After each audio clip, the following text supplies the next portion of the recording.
Okay, so let's start again on continue our discussion on weak interactions. Like promised, we'll do the gauge theory of weak interactions.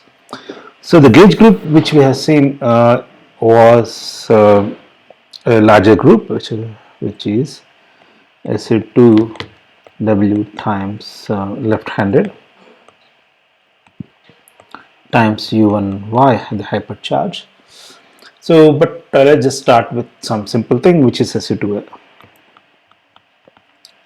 So we had Q. This is very much like what we did with SU3 with the flavor groups of SU2, and except that the main difference is that in this case now you have it's a local gauge interaction. Okay, and it's like QCD where you have so local gauge interactions with the color charges essentially with SU3.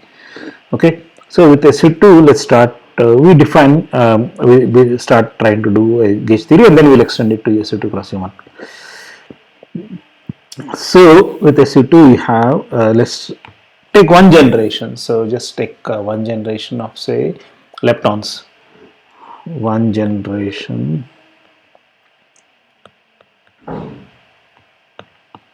of leptons. So let's call it as capital L nu E. That's it. So we'll just write weak interactions only with leptons. Okay. So this then you have ER as the right-hander, which doesn't participate in weak interactions. Okay, we just leave it as it is.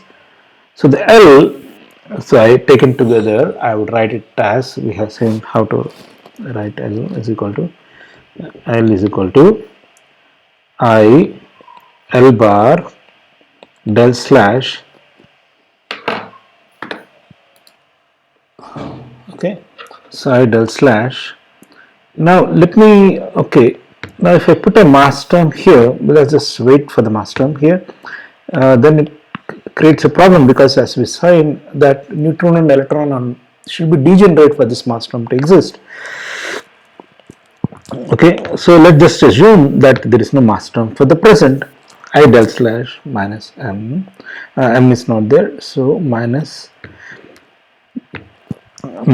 then I should have the kinetic term for the gauge bosons. So I'll explicitly write down what del slash is in a second. So this would the gauge bosons would have something like say 1 by 4 W mu nu A W mu nu A, very similar to the what happens for QCD which we have seen essentially. Now let me write down what is del slash. Del slash is equal to del mu as plus Ig gamma mu W mu A. Sorry, there should be a tau A. Mu tau A W mu A whole times gamma mu. Del slash is this. So these are your gauge bosons introduced to satisfy the SU2 symmetry local means local gauge transformation. So what are the gauge transformations? Just to remind ourselves what the gauge transformations are.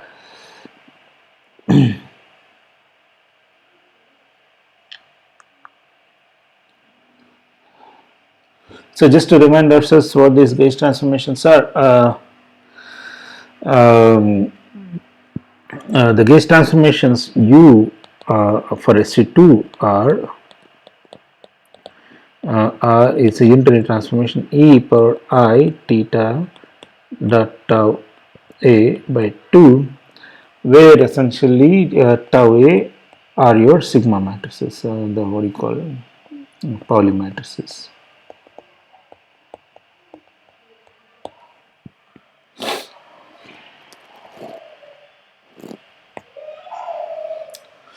So with this symmetry, if you say psi prime is equal to psi prime is L or whatever we had started with L primes, right?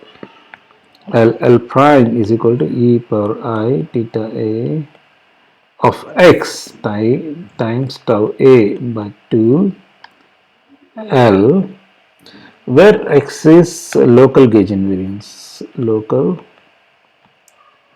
gauge invariance, and if we insist this, we know that the del mu has to be moved into capital del mu.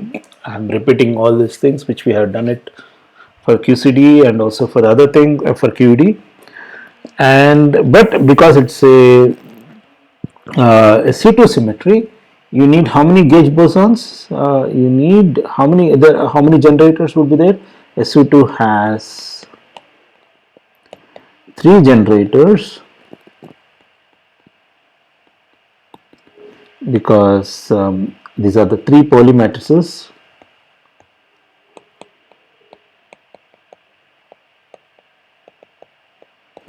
So there are 3 generators, and so you would have 3 gauge bosons. This implies 3 gauge bosons.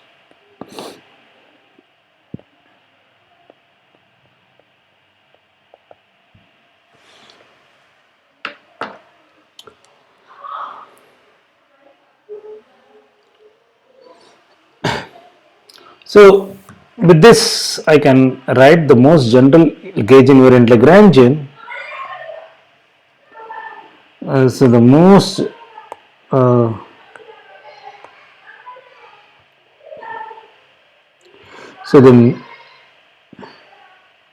so the most general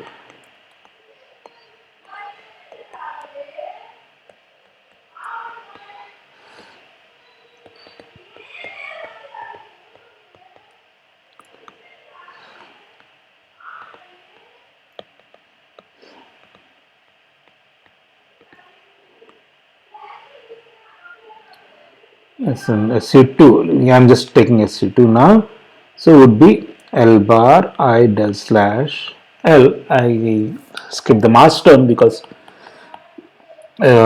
we know we'll see what happens with the mass term in a second, where W mu A is equal to del nu W nu minus del nu W, the kinetic terms, plus Ig, this is for each A,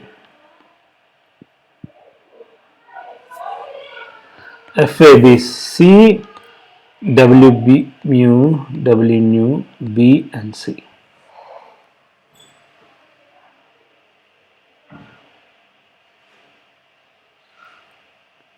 So let me write down the last term more clearly.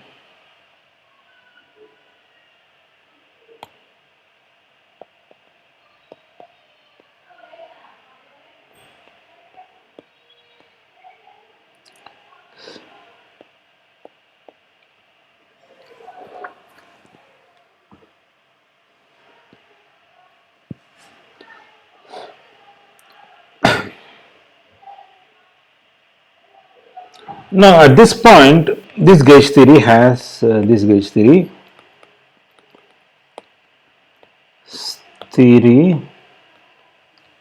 has a massless gauge bosons, massless fermions. So essentially these are long range interactions because these are massless.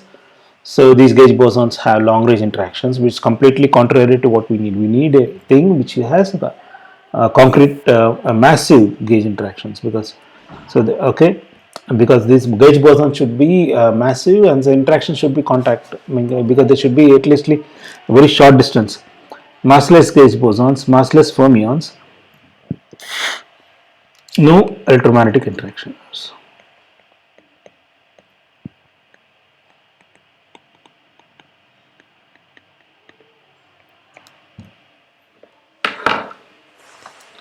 So these are the 3 issues still with this gauge theory of SU2.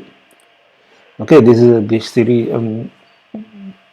of the SU2, which is So we just take degenerate but massless. Essentially, we just take degenerate and massless gauge theory. So, but this is just to start off with, essentially. Now let's try to improve a little bit more.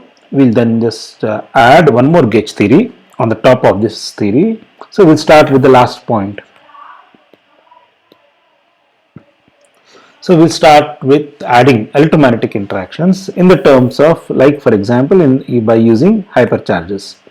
So we'll start using hypercharge, which is the idea given by Glasgow and company.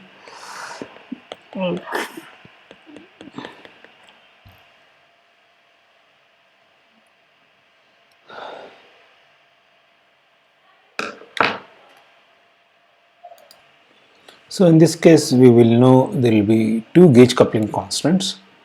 So one for G, which we call for the weak interactions, and other for the hypercharge. So let me call it as G prime. Now both G and G prime, okay, should be contributing at the end of the day, should lead to what do you call meaning the theory. We had this correspondence principle that this should lead you to so Fermi or V minus A theory or intermediate vector boson theory, whatever it is, a subversion of Fermi theory times U1 electromagnetic. So G prime should correspond to something in electromagnetic theory. So this coupling constant, which we know as E, and this we know as GF. So there should be a relation between these. So at the end of the day, at low energies, we know that these coupling constants gets related to the existing coupling constants, which are essentially GF and E at low energy, and G and G prime would be the hand coupling constants. Or as okay,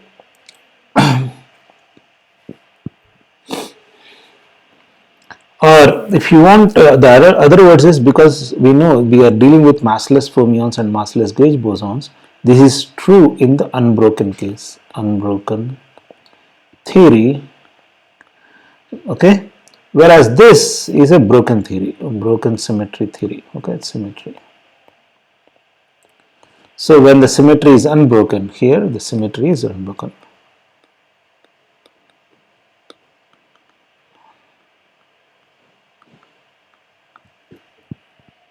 So in this case, okay, so there are the two coupling constants and they should end up being related to this two coupling constants. So we, for convenience sake, later on we can introduce something called tan theta W, which is G prime by G, and this mixing angle between the two coupling constants plays a very important role actually.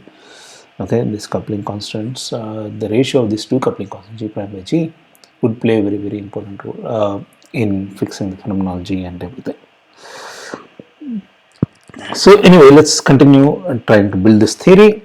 So now let's write the same thing with L nu E will come to this, and now you'll also, because you have electromagnetic theory, we'll also write for the ER. Okay, ER also has electromagnetic interaction. So the right-handed part, nu R we won't write, we don't care about it, because as of now it doesn't have any interactions. So now L is 2 times U1Y would be L bar I del slash L plus, okay, then another thing would be ER bar I del slash prime ER minus 1 by 4 W mu nu A minus 1 by 4. Let me call for the hypercharge B mu nu A.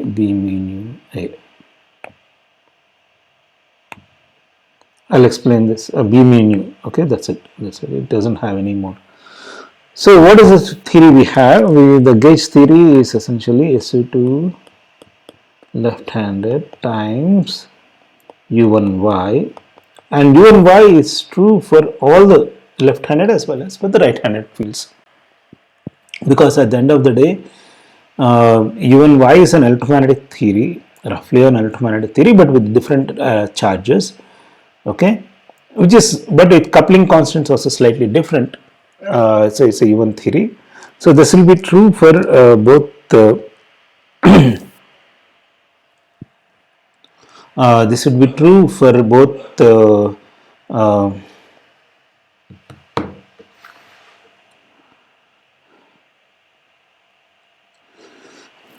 this is true for both for example SU12 for sorry, what the point I wanted to mention was that there is a with u and y, it's a slightly different coupling constant and electric charge. That's the only thing actually. So this is again a massless theory with massless gauge bosons. So now let's just write what is del slash. Del mu gamma mu, del slash is equal to del mu, that is again del mu is equal to curly del mu plus ig for w mu a tau a. So for the SU2 which we have seen just now, tau a w mu a, then 1 g prime I g prime, okay, for b mu, it doesn't, times y. Y is the hypercharge index, no, y is the hypercharge quantum number. So the quantum number, like for electric charge we have q sitting here, here we have y, which is essentially the quantum number associated with it. So each particle will have its own y, okay. So this is what it is. Now for b mu, the other del mu prime, so del slash prime would be del mu. It will really have hypercharge, so it will be ig prime y, okay, b mu. So you have one gauge boson associated to hypercharge, okay, one gauge boson associated to hypercharge, and 3 gauge bosons associated with the SU2. One gauge boson associated with hypercharge.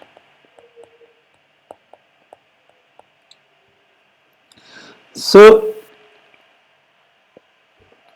again the full theory is this given by this. Essentially you have the kinetic terms for the gauge bosons and the massless left-handed leptons and right-handed leptons. This is the full theory of SU2 cross U1. So L SU2 cross U1, okay, this is just an SU2 cross U1 gauge theory, which is sort of as of now unbroken.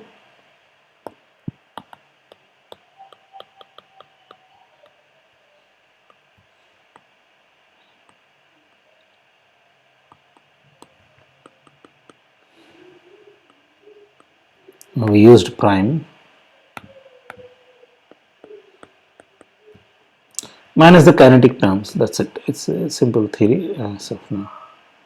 G W mu A, W mu A, W mu I had introduced earlier, and B mu is nothing but F mu. Okay, B mu is nothing but F mu, but except for this is for hypercharge because we have we are designated it as B instead of A. Again, this theory has massless fermions,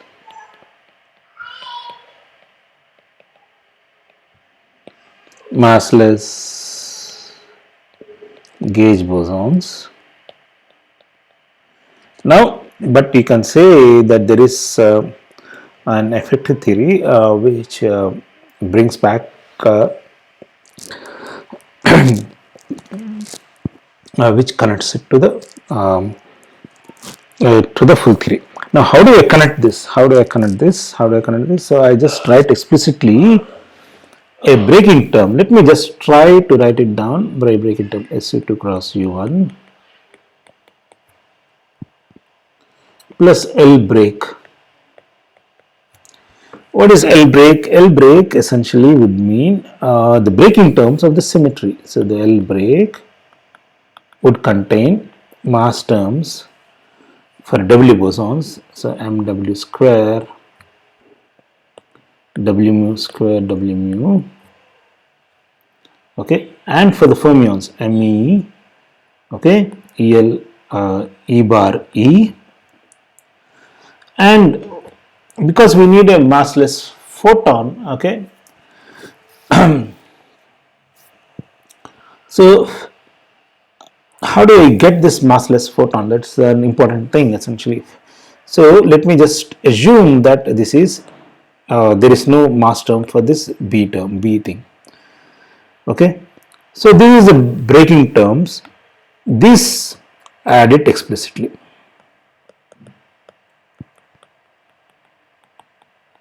I don't care how they come from. Okay, I don't say how. I will see how they come from in a second, actually, in a few minutes.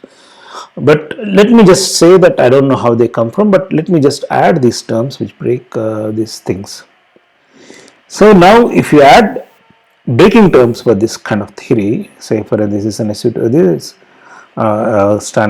this is essentially the left-handed doublets and right-handed doublets with this WG and gauge bosons and massless and the B mu n terms. This should match in low energy limit, essentially integrating out. In other words, if you set MW, if you just, so this should set some relations like GF is equal to, this will end up giving you some relations like if you match these two.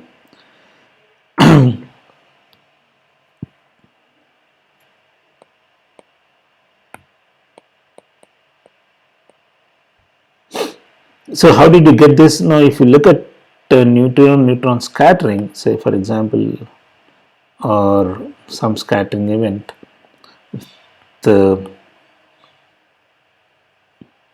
I want to get, okay, let me just do that. This is also a heuristic argument, we can do it more explicitly. So let's just take muon decay because we are still in this.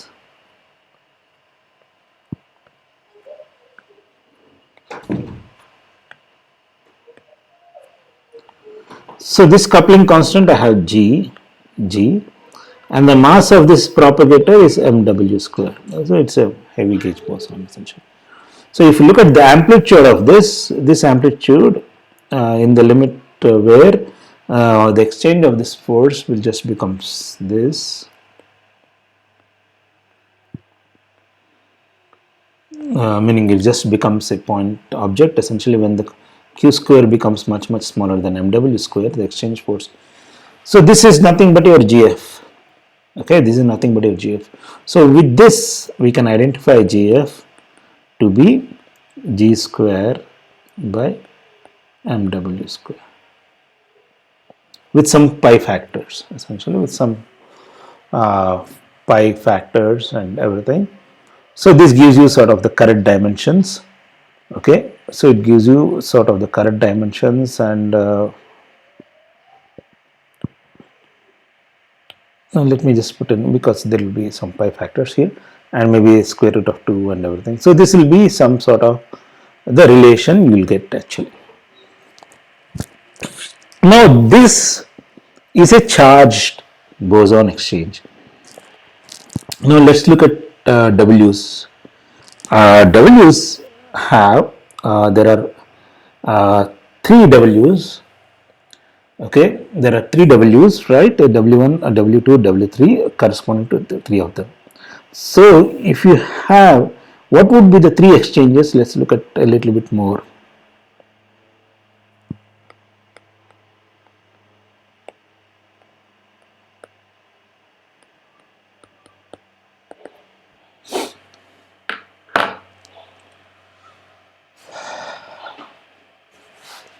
Okay, so now let's look at why it should be. So mu and decay, we will stick to this one, essentially mu to nu mu. So this should be a W. So it should carry a charge because W mu should be having a positive charge. So it should carry, say for example, if mu plus is decaying, the electric charge should flow. Let me draw on a separate line. Neutrino would not carry any charge. So just for the second, let me just forget about these arrows and just draw the charge arrows in terms of the red line. So the red line would be the electric charge should flow like this. It should always be conserved. So this should be W plus. And if it is a mu minus decay,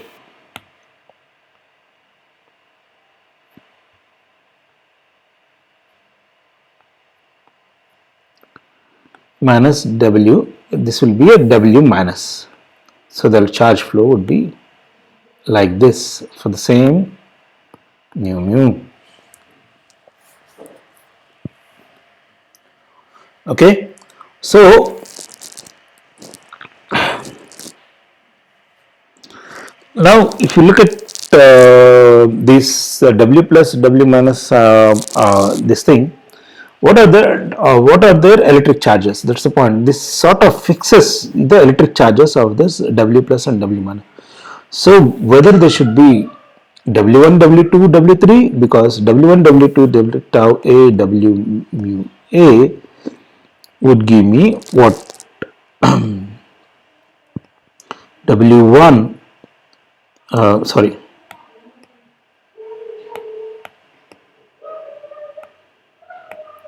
will give me W3 minus W mu 3.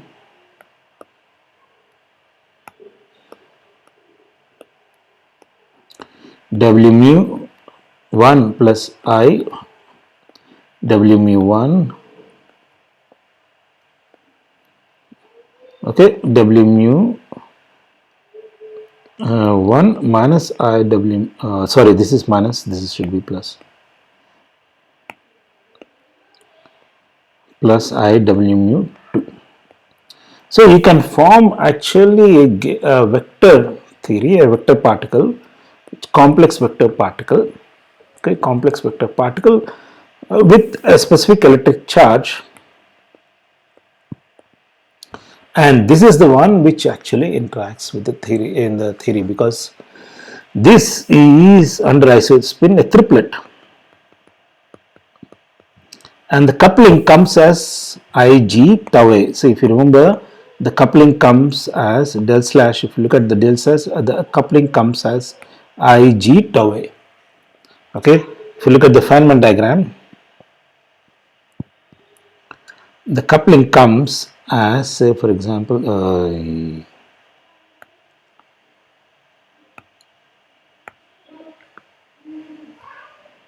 for the isospin mu, it's in the same isospin doublet. This isos Ig tau A W. So this coupling, if you expand this coupling tau mu W mu, this comes at this point. So this can be identified, this particular part, if you identify with W mu plus, and this can be identified as W mu minus. And the W mu 0 would be just the third one. So this would have, so the opposite ones would have, the off diagonal ones would have specific electric charges, and the diagonal ones is a neutral current, essentially, is essentially a neutral current.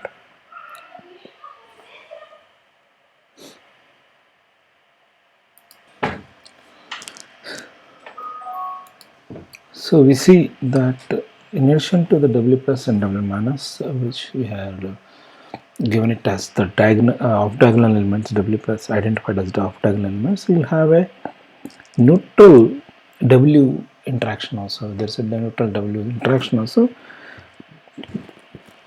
In addition to a neutral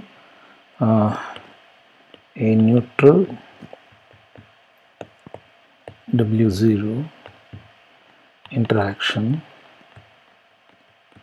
So in addition to the already neutral gamma photon, which is in addition to the photon actually, in addition to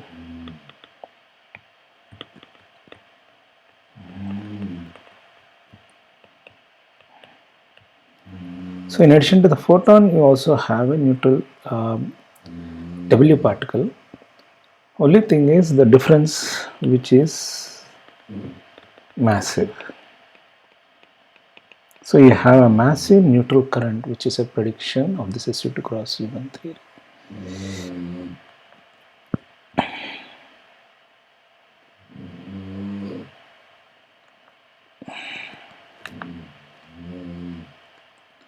So you have a massive neutral current. Massive means again short range, okay, as we know. So short range interaction as a prediction to this theory which we are building. Actually we are building part by part. So far what we have seen is that the interactions are,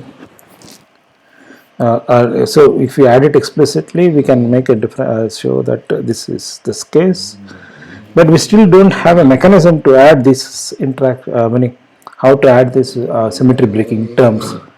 Now the point is that if you add, now this is one prediction of this theory, that a massive neutral current interaction as a prediction to this theory, but still such a theory is also not, which is a nice prediction and which has been confirmed by Gargamelle, which has been confirmed later on.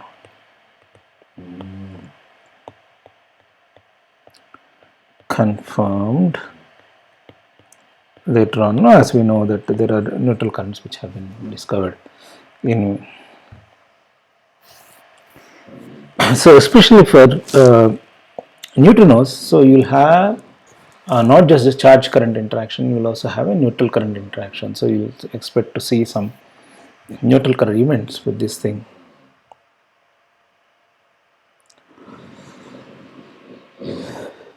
Now with this, this is okay. Now let's go to the next step. We also added. So this neutral current will come as a part of W. And what about the mass of the fermions? How to give masses to the fermions? That is also an issue essentially. How to give masses to the fermions? So this is also an issue actually. Okay, these are the main issue, but the moment you, the issue with gauge bosons having explicitly written down this thing, if one gives masses explicitly, the theory is non-renormalizable. So what does it mean that the theory is non-renormalizable? So renormalizability means that I can make calculations, meaning I can absorb all the infinity. Renormalizability, if you remember, normalizability implies that I absorb all the infinities